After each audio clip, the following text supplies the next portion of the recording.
Kung Fu, and hip hop.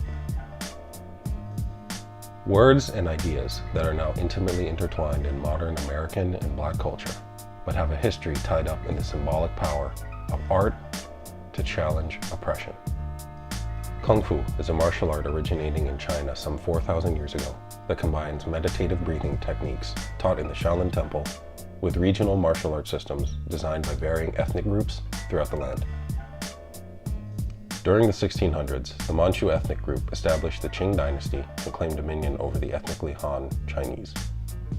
These Han Chinese often fled to the south, away from government centers, and formed militias or rebel groups, many of which practiced Kung Fu as a martial skill and used coded language and movements in order to show their allegiance to the previous Ming dynasty and the Han Chinese people. As a result, histories and legends from this time were co-opted into Kung Fu films starting as early as the 1920s throughout all of Hong Kong. At the onset of the 1970s, grindhouse cinemas on 42nd Street, New York, were suddenly flooded by Hong Kong-produced Kung Fu films. Five Fingers of Death, Shaolin vs. Wu-Tang, Master of the Flying Guillotine, and many, many more films, all of which centered around the struggle of the oppressed Han Chinese and their Manchu overlords, or the struggle of the 20th century Chinese under Imperial Japanese rule during World War II. These grindhouse cinemas attracted the surrounding urban Black youths, many of whom had never seen a non-white hero on the screen outside of Blaxploitation films that still relied heavily on Black stereotypes. The martial art themes of discipline, empowerment, and rebellion against injustice resonated with these young Black audiences and came to fulfillment in the 80s and 90s.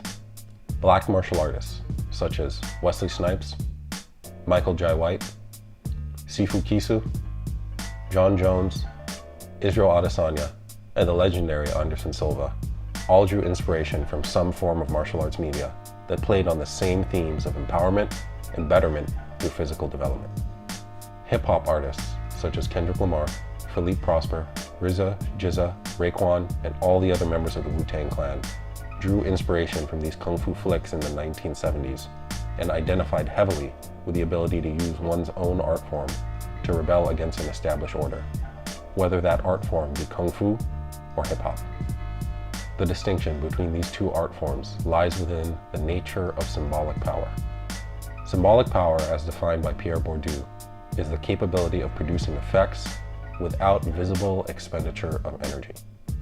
While the symbols used within Kung Fu are physical in nature, namely its practitioners and their willingness to train their bodies to fight against physical manifestations of oppression, the symbolic nature of hip-hop differs in that the primary symbols are the lyrics themselves and the art form as a whole.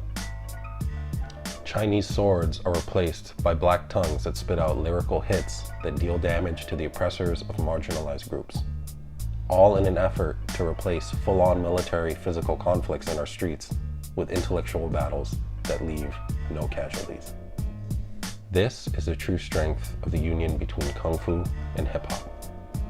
Ancient techniques of self-preservation united with modern urban poets through the shared human struggle of rebellion against injustice, and forming a fusion of the two, where the discipline, empowerment, and rebellion of previous ages is now wielded toward a future built upon harmless yet powerful verbal violence, where the only energy expended to change the world comes in the form of two words: hip-hop. Thank you.